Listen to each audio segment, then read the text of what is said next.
Shalom, tudo bem? Meu nome é Pedro Henrique, sou amigo do Raul Gabriel e agradeço a ele pelo privilégio de ter feito esse convite para que eu fizesse aqui um comentário da porção semanal no seu canal. Então, muito obrigado, Raul Gabriel, Baruch Hashem. Kitavô significa quando você entrar, como no versículo, quando você entrar na terra que Deus está dando a você. Em que ponto, de acordo com a Torá, a entrada aconteceu?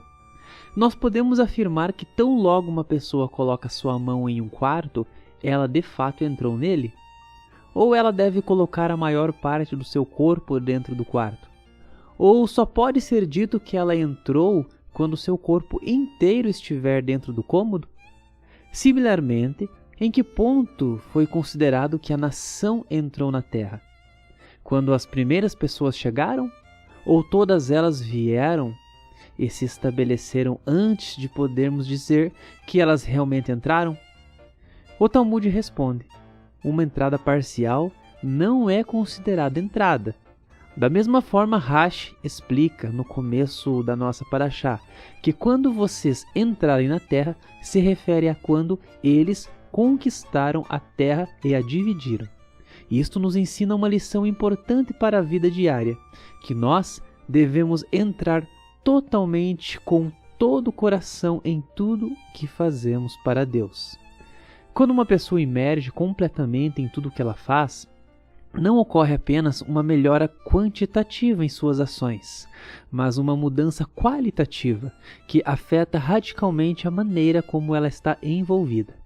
A fim de atingir um estado de total imersão, entrada, a pessoa deve temporariamente renunciar a qualquer outra preocupação ou interesse e se dedicar ilimitadamente ao assunto em mãos, com devoção e concentração incondicionais.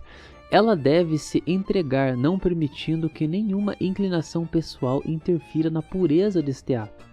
Em outras palavras, embora uma pessoa tenha várias camadas por meio das quais ela se relaciona com o mundo e lida com a vida diária, ela consegue descamar estas camadas e estabelecer uma conexão direta da alma com o que ela está fazendo.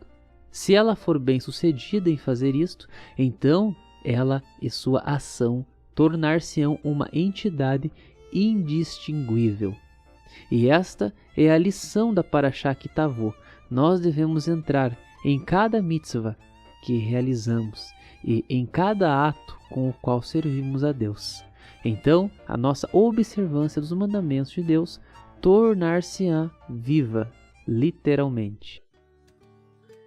Então, nesta semana estamos na Paraxá Kitavô, que significa quando vierdes, ou quando entrares.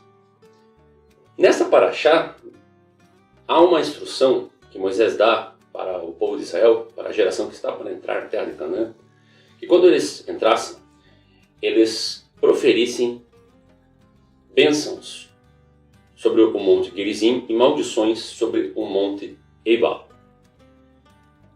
No caso, 6 tribos profeririam as bênçãos e as outras 6 as maldições. Esses 2 montes, eles estão situados na região que hoje está na Cisjordânia, na terra de Israel. É um território que não é controlado, ou melhor, que não é ocupado, pela nação israelense de hoje. É a Cisjordânia. E nos tempos bíblicos era a região da Samaria, onde também se situava uma antiga cidade de Siquém, que hoje é chamada de Nablus. Esses 2 montes então estão situados um de frente ao outro, divididos então por um vale onde havia essa cidade de Siquém. Esses montes são interessantes, pois um deles ele é revestido de arbustos, tem bastante verde, é um monte verdejante. Enquanto que o outro já não, é um monte nu, um monte com pedras nuas, essencialmente rochoso. Então isso já nos traz uma ideia que nós podemos pensar que o monte verdejante é o monte das bênçãos, enquanto que o monte com as pedras nuas é o monte das maldições. E nesse momento, o povo então está ali entre os dois montes, eles têm duas possibilidades para seguirem. A possibilidade da bênção, que é onde há o verde, né, onde simboliza a prosperidade da terra, e o monte onde há aquilo que eles já estavam acostumados, né, que era o deserto, onde não havia muita coisa. Então, se eles seguissem pelo caminho da maldição, seria esse o fim deles. Além disso, essa questão de serem pedras nuas, né, a nudez, ela simboliza a vergonha. Ela simboliza também a intimidade, ela simboliza o orgulho humano e aquilo que, ao mesmo tempo, é algo que o ser humano ele pode querer se orgulhar, mas é algo que também leva o ser humano a sentir vergonha. Contextualizando a situação, nós vemos que Josué, depois que ele lidera o povo na vitória de Ai, que é a segunda cidade conquistada em Canaã, e após eles darem fim a Acã e sua casa, pois eles pecaram recolhendo espólios de Jericó devido à sua ganância, sendo que o Eterno havia proibido que isso não fosse feito. Então, conforme está escrito lá em Josué, capítulo 8, versos 30 e 35, então eles cumprem essa ordem que Moisés dá ao povo. Eles pronunciam as bênçãos e as maldições e também todas as palavras da Torá de Moshe.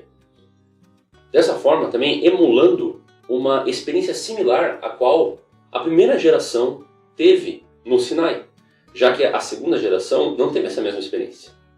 Então ali eles novamente ouvem a Torá, agora sob a liderança de Josué, já estando na terra que Deus havia prometido.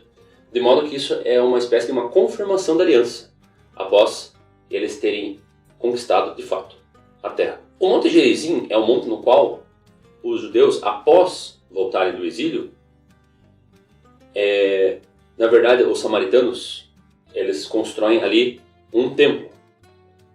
Afinal, os judeus eles já viam o Beit HaMikdash em Jerusalém, mas os samaritanos também tinham as tradições derivadas do povo de Israel, já que parte da origem deles era judaica, e eles também acreditavam que os patriarcas haviam adorado lá, né, como Abraão e Jacó.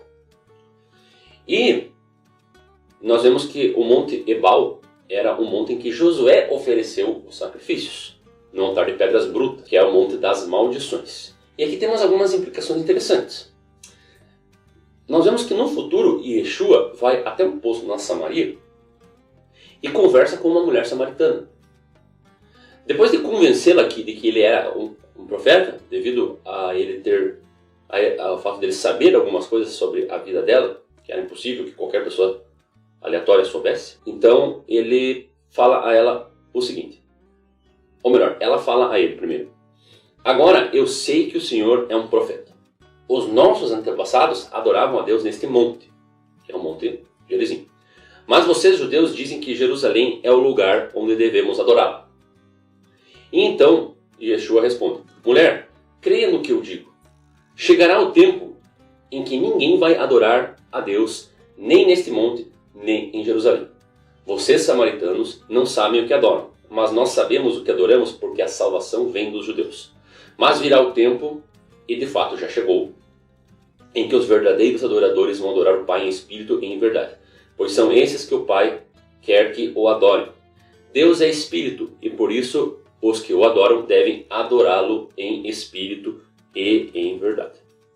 Interessante que desses dois montes, é no Ebal que se faz o altar com pedras brutas, não trabalhadas com instrumentos de ferro, e nem em mãos humanas.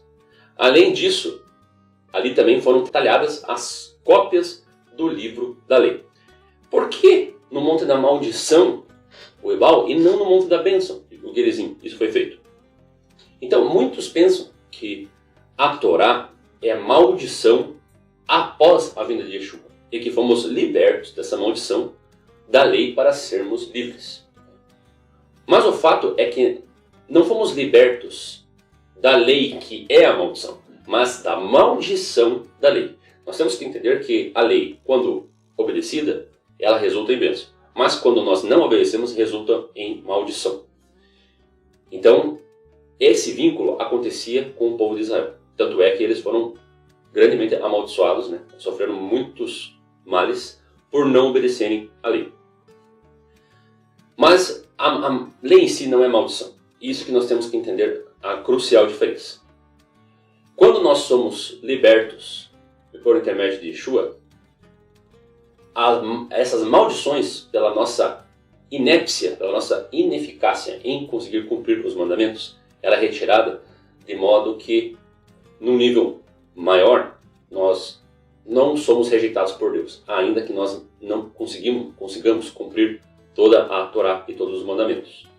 Mas a Torá ela continua sendo uma referência naquilo que nós devemos cumprir ou não. Afinal, por exemplo, se utilizarmos do nosso código de leis do nosso país, por exemplo, as leis de trânsito, nós temos uma lei muito conhecida e muito simples, que se eu ultrapassar o sinal vermelho, eu serei penalizado. Mas eu não serei apenas penalizado por uma multa ou com ponto na carteira, mas eu também sofrerei um sério risco de colidir meu veículo provocando um grave acidente. Então, nós temos aqui uma lei no papel, mas também nós temos uma lei anterior que a precede, que é a lei da ação e da consequência. Então, eu quero me livrar da má ação. Mas para isso nós temos que aplicar um rigor para que as pessoas obedeçam essa lei, não apenas para evitar o risco de um acidente, mas também para evitar o risco de ser multado. Porque senão as pessoas iriam se atrever a transgredir a lei. Então, cada mitzvah em que falhamos em cumprir, ela possui uma consequência negativa proporcional. Outro ponto é que o sacrifício de Yeshua ele foi derradeiro e ele foi feito num monte chamado Gólgota, um local similar ao Monte Ebal. E ali se fez maldição por toda a maldição que havia sido lançada ao povo de Israel pela sua desobediência. E veja que o próprio Yeshua se compara ao templo, quando ele disse em João 2,19. Ele diz assim: destruí este templo e em 3 dias eu o reconstruirei. De fato, o templo em um dado momento foi destruído. Mas ele estava se referindo ao templo dele, porque ele também foi destruído num primeiro momento, ou seja, ele foi morto. Mas ele ressuscitou, ele voltou dos mortos em 3 dias, conforme o sinal do profeta Jonas que ele havia anunciado antes. E replicaram os judeus: em 46 anos foi construído esse templo, e tu afirmas que em 3 dias o levantarás? Mas é claro que ele estava falando dele mesmo. Aqui vemos Yeshua também sendo o templo não edificado por mãos humanas, não trabalhado com ferro, mas sendo semelhante à rocha bruta que existe na natureza, criada pelo próprio Eterno, conforme está escrito em Salmos 118, verso 22, em que Yeshua cita, em Mateus 21, 42, a pedra que os edificadores rejeitaram foi posta como pedra angular. Então, nós poderíamos pensar agora, então para que serve o templo? O templo serve para trazer a presença divina à terra, assim emulando o reino de Deus aqui agora. Veja, Deus se apresentou ao povo de Israel no Monte Sinai, com fogo, com vozes e trombetas, de forma intensa, de forma que o povo temeu. Mas esta presença de Deus, ela não iria ocorrer apenas uma única vez naquele momento. Mas com o Mishkan, nós teríamos essa experiência sendo vivenciada a cada dia. E depois, com o Beit HaMikdash. Isso era a demonstração da presença de Deus junto com o seu povo, que ela finalizou derradeiramente com a destruição do Beit HaMikdash. Mas, antes mesmo disso acontecer, Deus proveu algo, a sua presença mais enraizada em nós, através da obra do seu Filho. Dessa forma, Deus lança o seu Espírito a toda a carne, para que todos possam se maravilhar com a presença de Deus, mesmo no nosso dia, ou seja, o reino de Deus chegou aqui e agora. Hoje não temos mais o templo, mas temos Yeshua, a pedra rejeitada e que foi levantada em 3 dias. Baruch Hashem.